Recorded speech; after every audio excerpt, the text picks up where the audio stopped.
Extra time. Ferran Torres, we might not need extra time. ডালাসের football মাঠে রেফারির শেষ বাঁশি যেন এক যুগের অবসানের ঘোষণা দিল। কখনো কখনো একটি ম্যাচ শুধু হার-জিতের গল্প নয়, এটি হয়ে ওঠে ইতিহাসের শেষ অধ্যায়ের সাক্ষী। ডালাসের সে রাতও ছিল ঠিক তেমনই এক আবেগঘন মুহূর্ত। শেষ বাঁশি বাজতেই যেন থেমে গেল কোটি কোটি ফুটবল প্রেমীদের হৃদস্পন্দন। 2 দশকেরও বেশি সময় ধরে গোল, রেকর্ড এবং অবিশ্বাস্য সব অর্জনে বিশ্ব ফুটবলকে শাসন করা 41 বছর বয়সী কিংবদন্তি ক্রিস্টিয়ানো রোনালদো এবার অশ্রুসিক্ত চোখে বিদায় জানালেন বিশ্বকাপকে। আগেই ঘোষণা দিয়েছিলেন এটি হবে তার শেষ বিশ্বকাপ, তাই কোটি কোটি সমর্থকদের বিশ্বাস ছিল হয়তো শেষবারের মতো বিশ্বকাপের মঞ্চে নিজের সবচেয়ে বড় স্বপ্নটি পূরণ করবেন তিনি। কিন্তু ফুটবল সবসময় রূপকথার সমাপ্তি লিখে না, ভাগ্য লিখে রেখেছিল অন্য এক গল্প। অধরাই থেকে গেল সেই বহুল কাঙ্ক্ষিত সোনালি ট্রফি। শেষ বাঁশি বাজার সঙ্গে সঙ্গেই অশ্রুসিক্ত চোখে মাঠ ছাড়লেন রোনালদো। তার চোখের জল যেন বলে দিচ্ছিল একটি স্বপ্নের সমাপ্তি হয়েছে, কিন্তু একটি কিংবদন্তির গল্প কখনো শেষ হয় না। ডালাসের মাঠে তাই শুধু পর্তুগালের বিদায় লেখা হয়নি, লেখা হয়েছে বিশ্বকাপ ইতিহাসের সবচেয়ে আলোচিত এক অধ্যায়ের শেষ লাইন। স্পেনের বিপক্ষে শেষ মুহূর্তে সেই গোল ভেঙে দিয়েছে শুধু পর্তুগালের কোয়ার্টার ফাইনালের স্বপ্ন নয়, ভেঙে দিয়েছে কোটি কোটি রোনালদো ভক্তের হৃদয়ও। কিভাবে শেষ হলো ক্রিস্টিয়ানো রোনালদোর বিশ্বকাপ যাত্রা? কিভাবে অন্তিম মুহূর্তে ম্যাচের ভাগ্য বদলে দিল স্পেন? চলুন দেখে নেওয়া যাক পুরো ম্যাচের গল্প। বিশ্বকাপে শেষ হলো সেই হাই ভোল্টেজ লড়াই যেন ফিরিয়ে আনল 2010 সালের বিশ্বকাপের স্মৃতি। সেবারও শেষ ষোলোতে মুখোমুখি হয়েছিল স্পেন ও পর্তুগাল।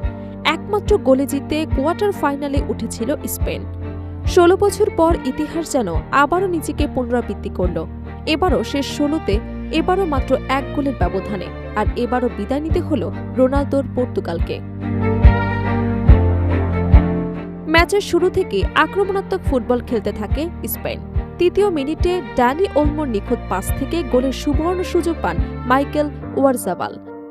তবে তার শট পোস্টের বাইরে চলে গেলে অল্পের জন্যই রক্ষা পায় পর্তুগাল। এরপর লামিন ইয়ামাল, অ্যালেক্স বায়নার পরপর 2টি নিশ্চিত গোলের সুযোগ তৈরি করলেও দুর্দান্ত দক্ষতায় সেগুলো ঠেকিয়ে দেন পর্তুগিজ গোলরক্ষক দিয়াগো কস্তা। প্রথমার্ধে তিনি ছিলেন পর্তুগালের সবচেয়ে নির্ভরযোগ্য ভরসা। তবে পর্তুগালও পাল্টা আক্রমণে পিছিয়ে ছিল না। 41তম মিনিটে নুনো মেন্দেসের বাঁ পায়ের জোরালো শট স্পেনের ডিফেন্ডার পেদ্রো পেরোলোর গায়ে লেগে দিক বদলে ক্রসবারে আঘাত হানে। ভাগ্য সহায় না থাকলে তখনই পিছিয়ে পড়ত স্পেন। বিরতির পর ম্যাচের গতি আরও বেড়ে যায়। 2 দলই একের পর এক আক্রমণ চালালেও গোলের দেখা মিলছিল না। 76তম মিনিটে ব্রুনো ফার্নান্দেসের শক্তিশালী শট পাসের জালে লাগে। অন্যদিকে দানি ওলমোর একটি দুর্দান্ত শট আত্মত্যাগী ডিফেন্ডিংকে রুখে দেন রুবেন দিয়াস। ম্যাচ যখন অতিরিক্ত সময় গড়াবে বলে মনে হচ্ছিল, ঠিক তখনই কোচের একটি বদলি সিদ্ধান্ত বদলে দেয় পুরো ম্যাচের চিত্র। 91তম মিনিটে বদলি হিসেবে নামালো মাইকেল মেরিনো হয়ে ওঠেন স্পেনের নায়ক। ডান প্রান্ত থেকে ফেরান তেরেসের নিখুঁত পাস পেয়ে বক্সের ভেতরে নিচু শটে বল জালে জড়ান আর্সেনালের এই মিডফিল্ডার।